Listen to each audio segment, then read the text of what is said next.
Plain-T with Sulo. Clothing partner, G-Flock. Venue partner, Department of Coffee. Hair and Makeup, Beauty Quest, Colombo 3. Be tuned to Daily Mirror Online. This is Plain-T with Sulo.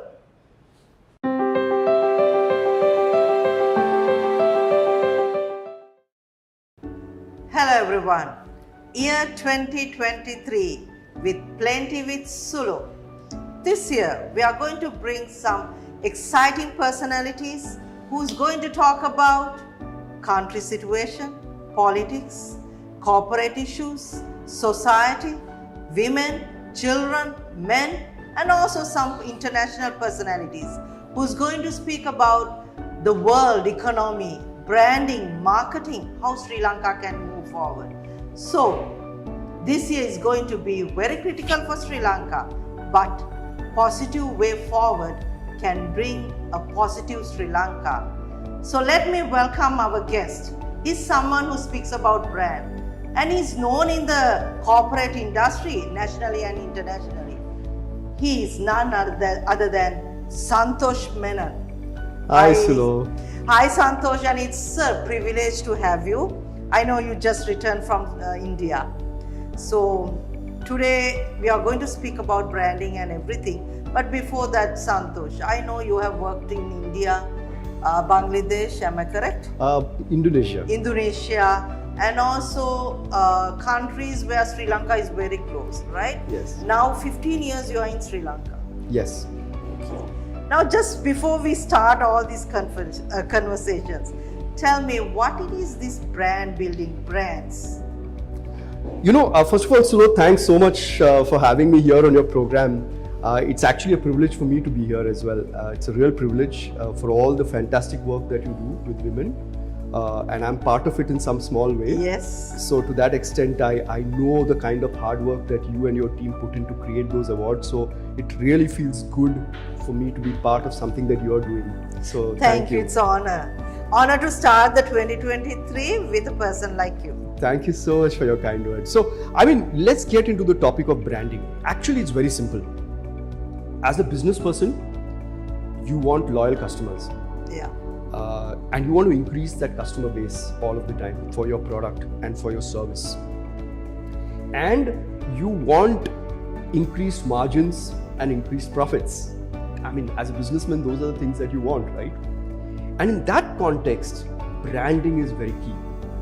Because when you do branding and when you do the exercise of branding, instead of just keeping it as a product or a service, and if you're able to build a brand, then you're adding additional value to that product.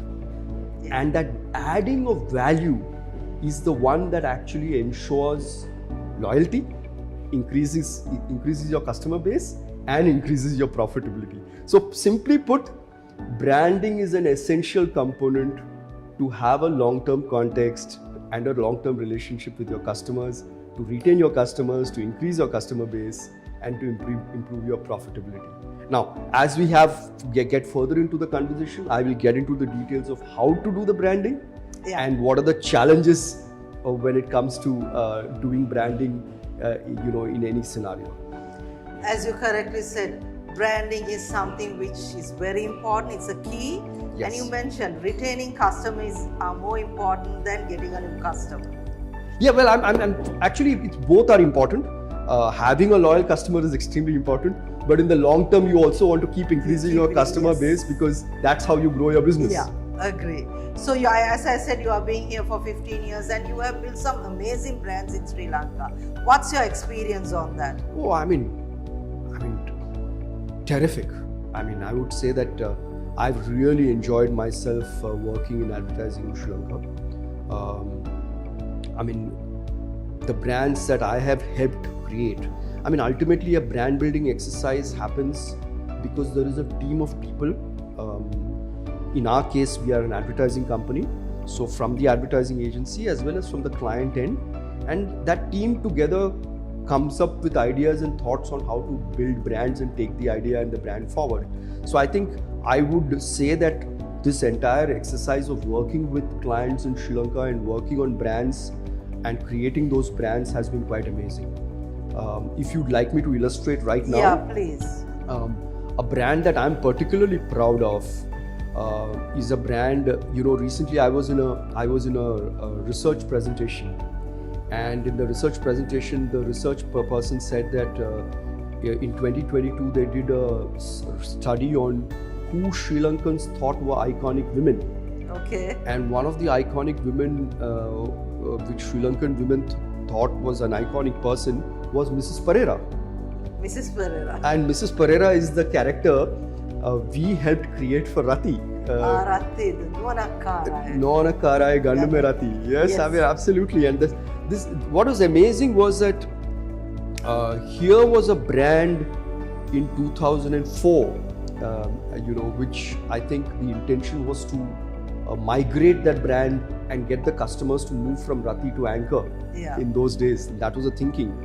But I think by virtue of us creating that whole idea around Mrs. Pereira and around the brand, we've managed to create a very successful brand, and which meets all these criteria which I told you. It has a loyal customer base, and actually over a 18-year period, it has continuously increased its customer base, and it has been an extremely profitable brand as well in terms of the value that we've provided to the consumer, in terms of creating that intangible value of this smart woman. And that's a connection which every Sri Lankan mother now has with the brand, that she kind of gets a feeling every time she purchases it that she's purchasing something that has true value and something that actually presents her as an extremely smart, capable woman who truly understands the true value of things. So I think that's the intangible value that the brand has created, for which the consumer is willing to go back again and again to the brand. So actually, you all have taken a woman, made her a brand for people to follow. Yeah, absolutely. I think we have understood the Sri Lankan woman, the fact that she's an extremely capable person who actually holds the purse strings of the home and makes decision on behalf of the entire family, and reflected that powerfully in pieces of communication around Rati. And therefore the consumer has been able to see Mrs. Pereira and see a bit of herself in Mrs. Pereira. It gives a pride for Exactly. So brand building a brand has to be connected with day-to-day life of people. Absolutely has to be. And I think the more deeper the insight, the more differentiated the insight, the more unique the insight, the better the chances for the brand to actually be successful in what it's doing. And those are the kind of key things that one needs to keep in mind when it comes to creating brands. Agree on with you, Santosh. Now, Santosh, you are coming from a country, our neighbors, and one of the main brand builders, right? Film industry, if you look at the corporate, some of the big brands were born in India, right? And also the film industry is a huge brand for the country and to the world. Absolutely. And also the personal branding, education and society, and all wise you all have made brands, and also women, right?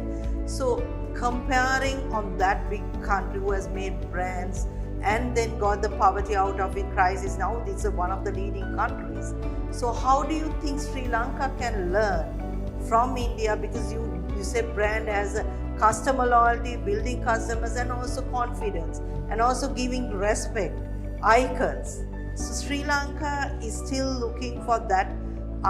We do have a brand which we actually put it out with our past and all that. We had this ancient and all that. We have that culture and everything. But how Sri Lanka can move forward, taking some of the positives and learnings from your country and move forward as a branded country with branded, I would say, ethics and the products. We do have some quality products, quality culture to give it back. But what is your view on that? Yeah, first of all, comparing India to Sri Lanka in that sense is not right, strictly speaking, because obviously India is a much larger country, much bigger population. I mean, I would say that I always say when you talk about India, it's 29 countries. Yes. I mean, it's not one country in the sense that if you look at it from a marketing perspective, we are only one of the smaller states will be ourselves, but we still can learn a lot. Yes. So I think, if you really look at India and branding, I think the time when the Indian economy liberalized in 1990s is when actually the journey towards creation of brands really started. And I think there were some very important people in the forefront of creating and starting that revolution. There were some very bold advertising people. Equally, there were some very bold marketing people from the client's end. I think at the end of the day, advertising people will be the first to admit that without extremely supportive and bold clients, there is no way you can create the kind of things you really want to create. The key learning, if I really think about it, because I have spent actually not even 15, cumulatively I've spent 18 years in Sri Lanka. If I really look at what is the key difference between why India did what it was able to do, and the key learning from that would be the fact that Indian marketers did not purely go by the fact that India had many traditional aspects to it. Okay. And didn't think, we have to be straight, we have to be upfront, we have to be direct, it's all about selling.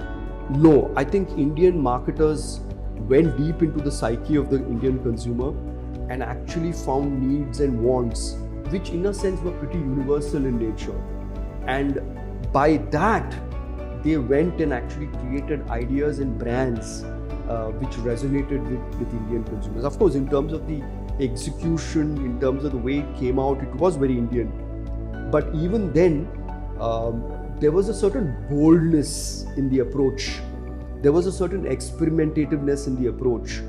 There was a certain, I must try this, even if it means I may fail. It's a failure, but let me try. Exactly. Yeah.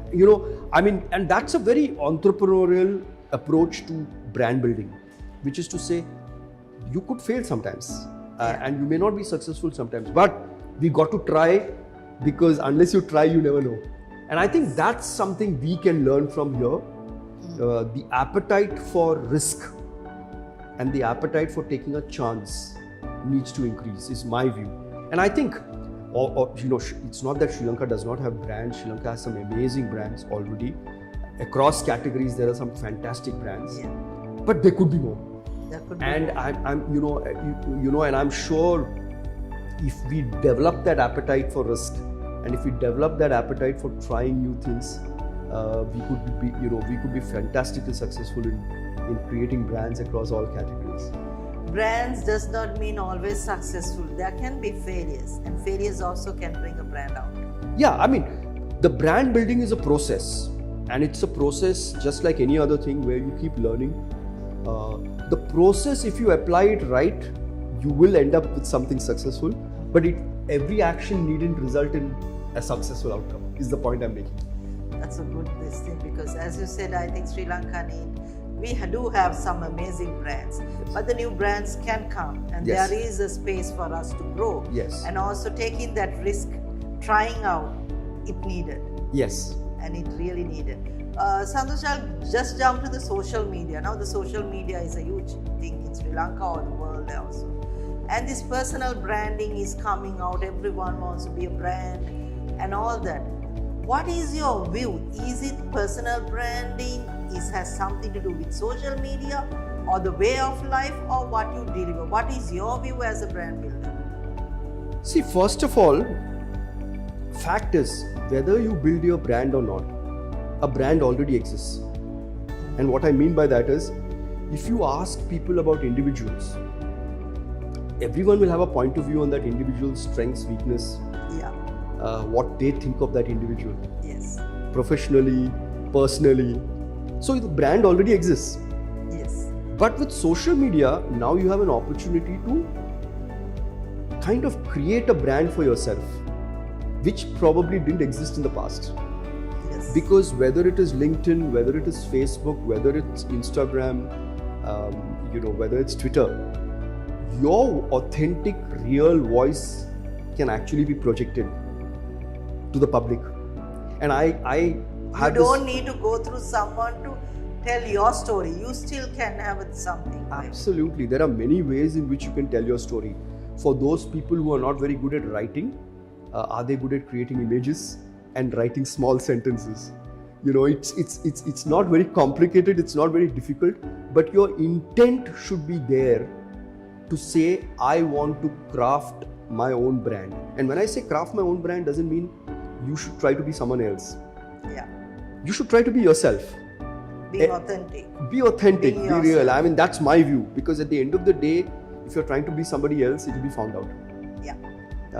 If you're trying to be yourself, the chances that you will shine in your unique glory, that chance is much higher. Okay. Good message. Be yourself. There is a room and there's a platform. Yes. So you don't need to have all these people writing paragraphs and everything. You know, I have to tell you, right? I make this point in a presentation. Now, if someone's going to meet somebody else for a professional meeting, you know what happens before they meet? They check out their Yes. LinkedIn page. Yeah. They check out their Facebook page. They check out their Instagram page. Suppose someone's coming to meet Sulo. They will check out. So what is Sulo? Who is Sulo? What do they do to check them out? Go to Google and say Sulochana Segera. What comes will determine what they think of it. So we have to be careful on not what we post also, and also what we comment. So many of the people whom I know go and comment and also log their profiles. So I always say to the young people, now the world is changing. They will know you from the social media, from the net. Yes. Not when you meet you, they will know you, but before that, they have their own I use this term, stalker, the Google Yes, stalker. Google Now, stalker. I mean, when I say Google stalker, it sounds like a really bad term, right? But in Yeah. reality, 99% of the people I know, before going for a meeting I'm to meet also someone, doing that. they check, Yes. they stalk. I mean, they literally stalk to figure out your digital footprint. So what's your digital footprint going to be? You have to check it out beforehand. So you have to be clear what your digital footprint already looks like. Go to Google, put your name there, and see what comes out. I always Because that's what people are looking at. yeah, that's what who you are. That's Exactly. your brand. That's your brand. Yes, good. Santosh, now a lot of brand builders speak about the ownership of the brand, but not the sustainability of the brand, because a brand sustainability give a credit to the person who has built a brand, right? Yes. So, how do you think the world look at the sustainability of a brand, and what is your view and suggestion for something for Sri Lanka also? Because we build brands, another 2 to 5 years we forget the brand, but sustainability matters. Absolutely. See, ultimately, the reason why brand building is a meaningful exercise to do is primarily because you are looking at the long term. Yeah. And you're building an equity. When I say equity, it means a certain value, a certain connection with the consumer for the brand. I mean, if I were to take the case of Rati, I mean, Mrs. Pereira, we took the example. Look at Mrs. Pereira. We created her in 2004. And 2022, Mrs. Pereira is still the same Mrs. Pereira, talking the same language of true value, talking the same language of being this assertive woman who knows what she really wants.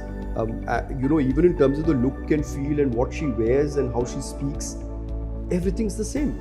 And you know what? The results are there in terms of the marketplace to see how well the brand is doing. Yes. It's a result of a brand owner, despite the fact that people who come and work on the brands change year after year. There is a process of actually retaining the equity of the brand. There is a written down document which says this is what the brand stands for, this is what we can say about the brand, this is what you can't say about the brand. Yeah. So there is a certain discipline that is required as marketing people. First of all, to be able to have the courage and the skill to create the brand, and afterwards to make sure that the brand is sustained year after year, and to have a belief and a faith that the value that you're creating for that brand has relevance and meaning year after year after year. And the ones who are successful in doing that reap the rewards over a period of time. The ones who give up have messed up something that they created of value and have not had the faith to continue. Now, Now I have to say something, Sulo, on this, because see, brand creation is both an art and a science. Very often what happens is our business owners tend to be very clear about the science part of it, because people tend to be very logical and number oriented in terms of profits and margins and bottom lines. But they're not very good at understanding the intangible value. Yes. Because the intangible value is intuitive. It's from the heart. It's from the heart. And not too many businessmen are able to understand what are these intangible values that need to be retained, how to retain it, how to hold on to it, how to preserve it. That's where the cookie crumbles. That's where the idea that somebody has created with so much love and understanding falls apart when that person goes away. Yeah. I mean, so, very often I would say to brand owners, put the discipline of writing it down, even if you don't understand it, and even if you don't understand the intangible value, have people with you who are able to tell understand the story, how you build it. Yes. Keep it even if you're not there. This is why this brand was created. This is how it was born. Yes. So they get connected, whoever comes. Yes. Who is your target consumer? Yeah. What is the key insight on which you're operating around which your brand is operating? What is the value that your brand is providing to that target consumer? And is that changing? Keep evaluating. Research is important in these things. Sometimes many clients don't see the value of research. For me, a disciplined marketer who understands brand building also sees the value of research, because you're constantly tapping the pulse of your target consumer to understand if your consumer has changed. Good advice. That's very good advice. Santosh, I want to ask you, as a brand builder and someone who speak about marketing and whom I know that will always be very authentic, very honest. If you were given a chance to build Sri Lanka brand, do you think you will change something and build it in a positive way? Yeah, I mean, obviously, Sri Lanka is a brand waiting to be created. A brand waiting to be created. Oh, that's a good word. Okay. Because at the end of the day, you have a very beautiful country. There are many strengths that Sri Lanka has. Let me put it this way, right? Take my own country, India. Very often Sri Lankans think India is where the value consumer comes from as tourists. I know of many of my own friends who are willing to spend a lot of money on a holiday. And I know that when they come here, I don't ask them or allow them to travel by the normal travel agent routes of Bentota, Nuvarelia, Kandy, Dambula, go back home. I don't allow them to do that. I make them spend money and go and see some really fantastic places in Sri Lanka where you might have to spend more money but get great experiences. And I can tell you, I have done that over the last 18 years to close to 20 families of friends. All of them keep repeating,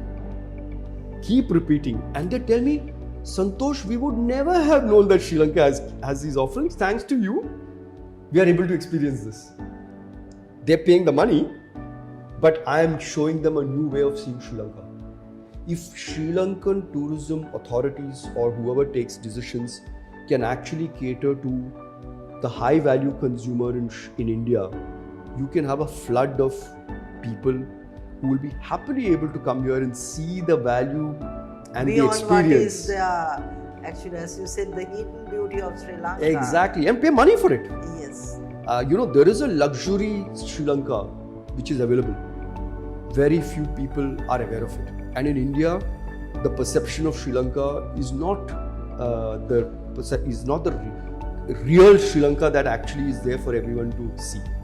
So, if you ask me, there is an opportunity to create a brand of Sri Lanka which is a very high value brand. And that opportunity needs to be used. I know over the years, Sri Lanka tourism has attempted several times to take the message of what Sri Lanka is as a country around the world. But somehow or the other, those activities have not happened. For whatever reason. very difficult for me to put a finger and say what the reasons are. But the fact is, there is a need for Sri Lanka branding. Too often, Sri Lanka's image has been associated with terrorism. Yes. In the past, and bombs. I remember when I first came to Sri Lanka, people asked me, are you safe? And I said, I feel safer in Colombo and in Sri Lanka than I would feel in Mumbai. That was my honest opinion, because that's how I felt. And now with this economic crisis and all of the negative publicity that has happened around the economic crisis, again, there is a perception that Sri Lanka is in a bad shape and it's not good to travel, not good to do business, exactly. all these things. I mean, of course, there are things Sri Lanka needs to do to recover from this economic problem, but I think the perception that nothing's available, you can't travel easily, all that has changed, and there is genuinely a need to build brand Sri Lanka. Great, I would say great discussion, and you have put it up some great thoughts for Sri Lanka and also for people who are watching to think about their brand, think about their corporate, think about their product brand. And because I want to start at 2023, building a brand of Sri Lanka, building a brand of Sri Lankan products, Sri Lankan icons, because it's high time that we look at the negative and waiting for someone to help us. So that's why I invited you for my first episode. Thank you so much, Sulo. I can't endorse that more.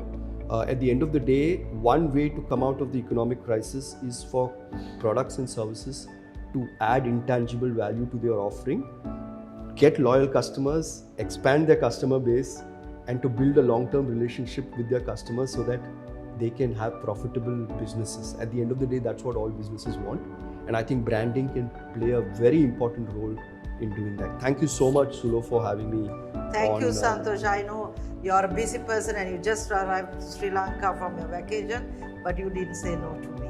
Thank you so much. Thank you. Today, Santosh Menon, who's a brand builder, who has many years experience nationally and internationally, said, Sri Lanka is a brand waiting to be created. Are we ready to create our brand? Are we ready to create our own Sri Lankan brand? So it's something for us to think about and also to work on 2023. This is Plain-T with Sulo. Be tuned to Daily Mirror Online.